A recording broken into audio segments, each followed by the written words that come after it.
大家好，欢迎回到我的频道。这一期给大家带来一段非常值得一听的采访，是许成钢在2021年的一段全英文对话。这一段访谈的最大价值就是在于他把神化了几十年的中国经济奇迹给彻底祛魅了。他说的很直接，中国的崛起不是因为搞了自由市场，也不是搞什么改革开放，而是靠一种非常特殊的，甚至可以说怪异的制度——区域分权的集权体制。什么意思呢？就是把资源和权力下放给地方政府，让他们在体制内卷，搞政绩竞争，拼 GDP 增长。这根本不是市场驱动，而是行政化驱动。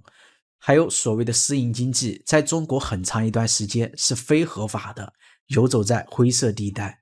即使已经贡献了接近1半的 GDP， 但在宪法中依然没有地位，后来是被动的合法化。这个说法也颠覆了很多人对于中国改革和崛起的理解，内容很犀利，也非常敏感，在墙内看不到，推荐大家听一听。 Without understanding the institution left over from the Cultural Revolution, people would not understand China's economic reform, because the whole thing started from the inherited institutions from the Cultural Revolution. So here the key is really regionally decentralized totalitarian system, in the sense that all the local governments, all the different levels of local governments have the resources and control what they are going to do. My name is Chenggang Xu. I'm a professor of economics at CKGSB, which is a private business school in China. When people claim that the rise of China is the biggest event in the recent economic history in the world, the qualification is the following. If we look at the issues from the point of view of the total GDP, so within 30 years, in terms of a growth rate of total GDP, China has break the record. And then the other issue is, the other qualification is poverty relief. So within this 30 years of time, the largest poverty relief happened in China. So that is a very important issue. And then the third aspect is the relative economic development. The so-called relative economic development is measured by the per capita GDP compared with the world frontier. So for example, if we take the United States per capita GDP as world frontier, then comparing with the world frontier from the beginning of this 30 years to the end of this 30 years, so what is the change level? So actually these three aspects are closely related. Number one issue is the population of China. So given China is the most populous nation, given the size of population, and then once you have a fast relative economic growth, the growth of relative economic development, and then you have this total GDP increase. So these are intimately related. And another intimately related issue is that at the very beginning of the Chinese economic reform, China was one of the poorest nations. So this is actually a key point. So when the reform started, if we are talking about relative economic development level, China was about something like 1/20th of the US level. So that's significantly below the level of the average Africa per capita GDP. We are talking about such a very, very low level. So it's a desperately poor. So starting from this very low level, and then after 30 years, nowadays the Chinese relative development level is close to 1/4 of the US level. So started from 1/20th up to nearly 1/4. So in that sense, it's a huge change. So if we only look at these factors, then yes, this is the biggest event in economic history. But some other claims are, without the qualification, can be exaggerations. So when people talk China as a superpower, for example, if we look at the per capita GDP level, it's less than 1/4 of the US level. So if we compare China with the Soviet Union at its peak time, Soviet Union was significantly more than 1/3 of the US per capita GDP level. So China is still below that level.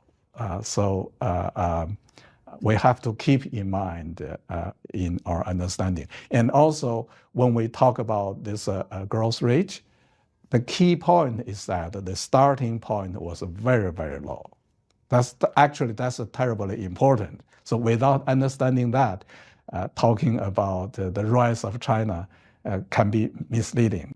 So because at the beginning, China was so weak, so poor. So in general, the whole national economy is at a poverty level. So when we talk about this growth achievement in China in the recent 4 decades, we always associate with the economic reform. So why reform? This is the key issue, actually. So at the beginning of the establishment of the People's Republic of China, the Chinese per capita GDP level relative to the US level was 1/20. When the reform started, the level is about the same. The relative development level is slightly higher, but it's so marginal, so basically we could ignore that. So in 1950, the level was 5% of the US level. In 1980, it was 6% of the US level. So basically, there was no substantial change in the first 30 years of the People's Republic of China. So then why reform is so important? It's so clear that before the reform, basically there's no catch-up. And also we know that what happened before the economic reform. So there were 2 disastrous movements. One is the Great Leap Forward movement, and the other is the Cultural Revolution. So reform means no Great Leap Forward movement, no Cultural Revolution, and the whole way of organizing the economy has to be changed. So there is a sort of a misleading explanation about China, saying that China was a centrally planned economy and then changing to a market economy. This is not quite accurate.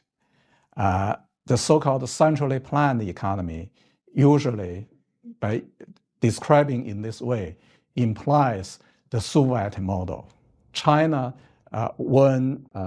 since 1950, when China established this People's Republic of China, established this system, they fully implemented or copied the Soviet model. But since 1958, China has changed the institution. So it's no longer a Soviet type of centrally planned economy anymore. So the institution has been changed, the centrally planned being abandoned. So it becomes a administratively planned but not centrally planned economy. So I characterize that kind of system as a regionally decentralized totalitarian system, because in the political economy, the Soviet system is described as a totalitarian system. China changed that a little bit in terms of administration. So although the whole economy, the overall society is governed in a totalitarian way, But in terms of administration, in terms of resource allocation, it's regionally decentralized in the sense that the local governments control substantial amount of resources and they manage their local economies. So based upon this institution, so there are two waves of changing from the Soviet system into this kind of a Chinese type of administratively planned economy, which I call the regionally decentralized totalitarian system. So based upon this kind of institution, at the end of the Cultural Revolution, the economic reform started. Then in the earlier decades of the economic reforms, the major strategy is regional competition. So this so-called regional competition is qualitatively different from market competition. Here, the competition is not in the sense of profit maximization. It's not in the sense of competition in the market. Instead, these are a sort of a tournament competition that the local governments are ranked. So they compete for ranking. They compete to become number one. So for example, within a city, you have several, about 10 counties, and the counties within the city, they wanted to become number one.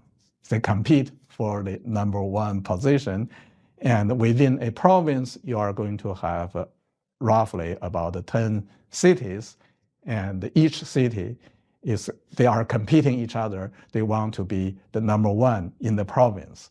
And in the whole nation, you have a little bit more than 30 provincial level regions. They compete each other as well.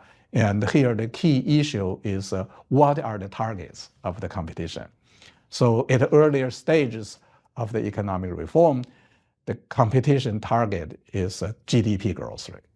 And turns out this is a very effective approach in terms of promoting the economic reform and the growth. So this is how the reform is associated with growth, or growth is associated with reform. Because in order to grow, the regional governments have to find their way. So to grow actually is a big challenge. How to grow? This is a big challenge.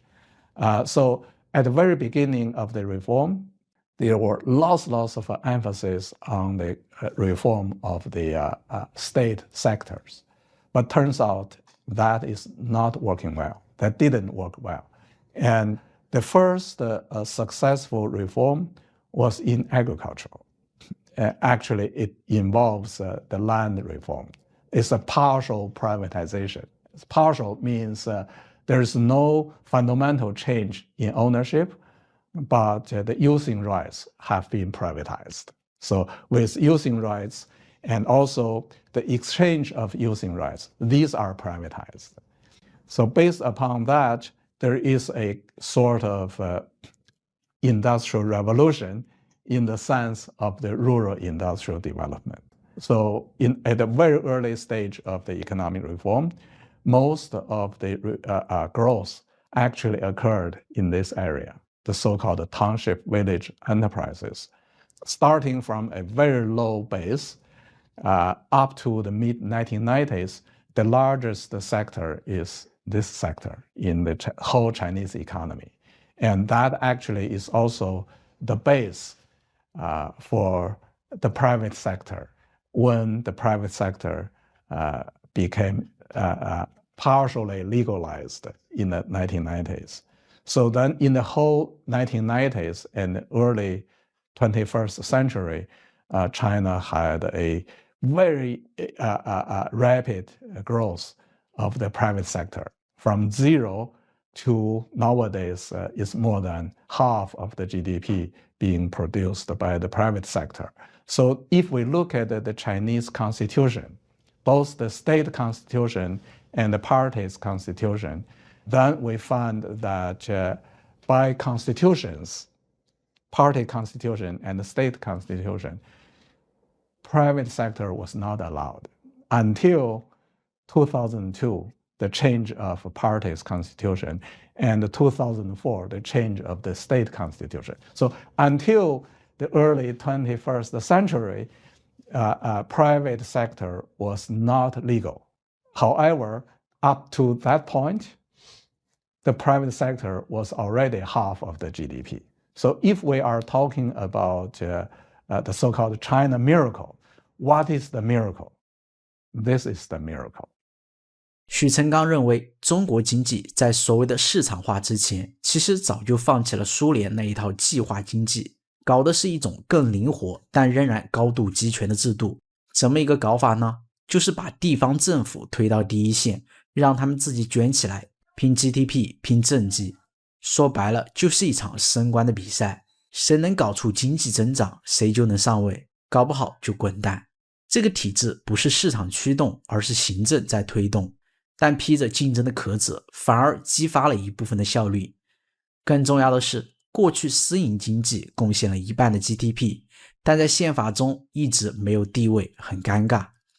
这说明中国所谓的市场经济其实一直是在灰色地带里生存的，摸着石头过河，在制度缝隙里挣扎发展。